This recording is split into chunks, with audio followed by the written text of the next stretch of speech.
This is Indrajit Ganguly and welcome to your history class. Today I am continuing the third chapter from your history syllabus, that is Empire Across Three Continents, and my today's topic is social hierarchies. Dear students, Roman historian Tacitus described the leading social groups of early Roman Empire. You can see this is a pyramid and this is the different social groups in the Roman Empire.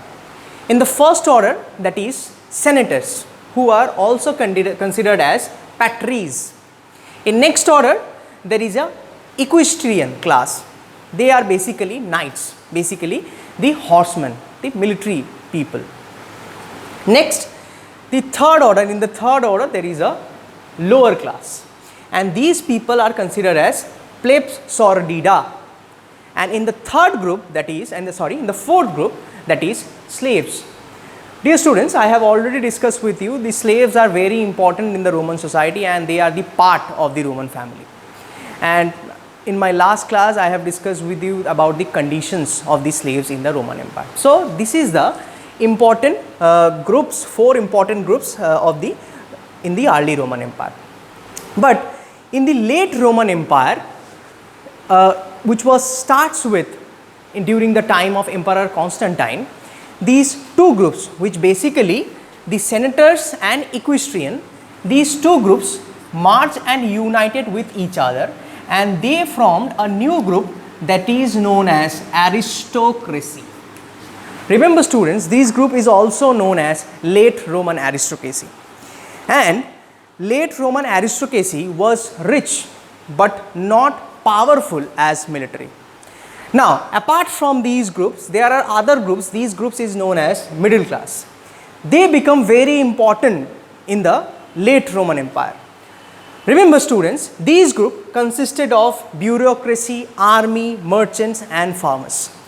Roman historian Tacitus described this group as a respectable middle class, as they are the clients of great senatorial class. Next, there are other groups in the society that is considered as lower class, and these group is known as humiliores, and these group comprised of rural labor force, industrial and mining workers, artisans, casual laborers and many more. I hope you remember that in the late Roman Empire, basically the slavery system was gradually abolished from the Roman Empire because the masters, they could not try to continue with the slavery system. So we can see that the slavery system basically disappeared from the Roman Empire. So these are the four important groups of the social hierarchies of the early and late Roman Empire.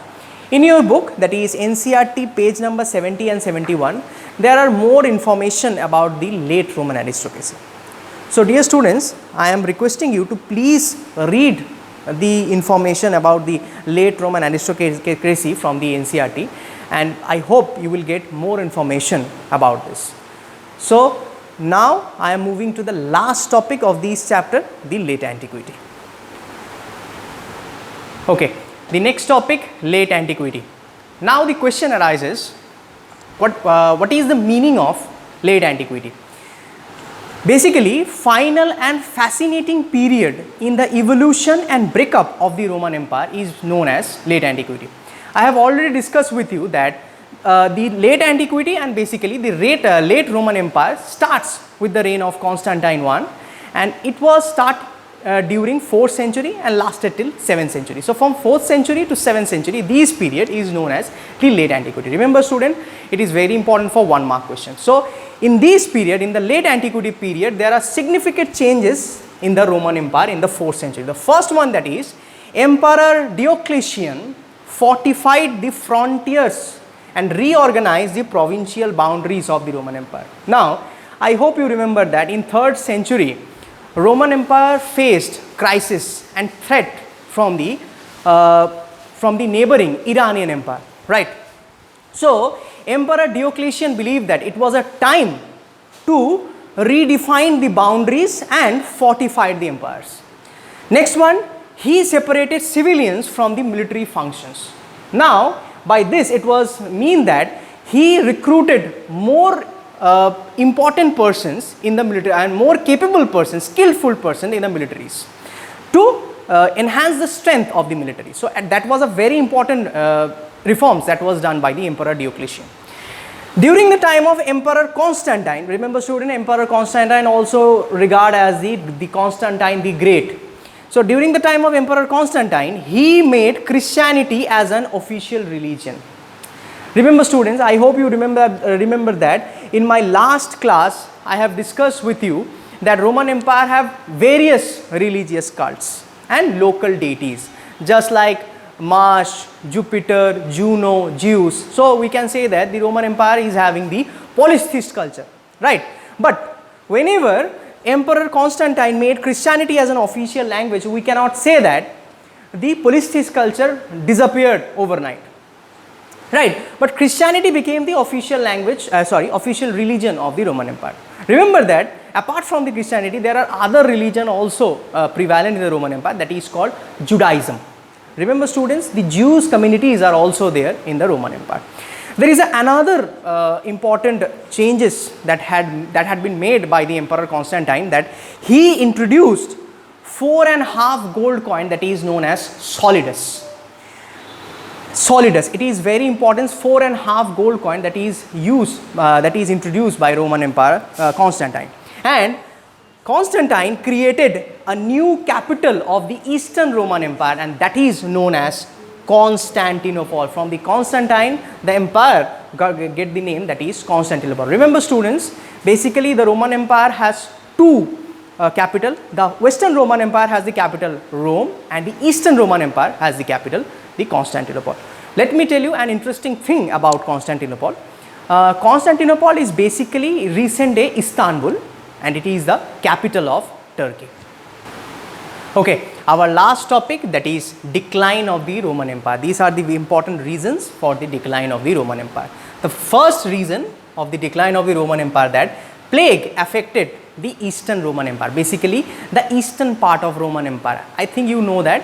Remember students, plague was considered as Black Death in Europe, and the plague killed large number of people in Europe, and it was known as the epidemic, and it perished the millions of people in Europe, and that was a disaster for European society and economy. So in the last part, in the 7th century, basically plague affected the Eastern Roman Empire and large number of people killed.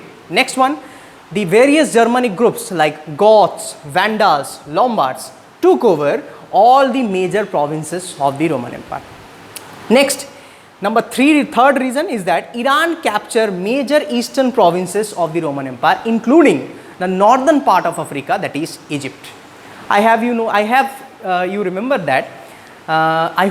that in the 3rd century, when Roman Empire faced crisis, Roman Empire faced threat from the Iranian Empire, from the neighboring Iranian Empire.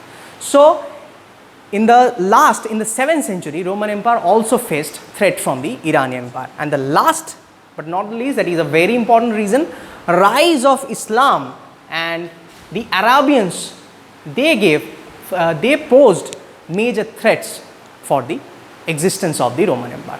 Okay students, I have completed the chapter.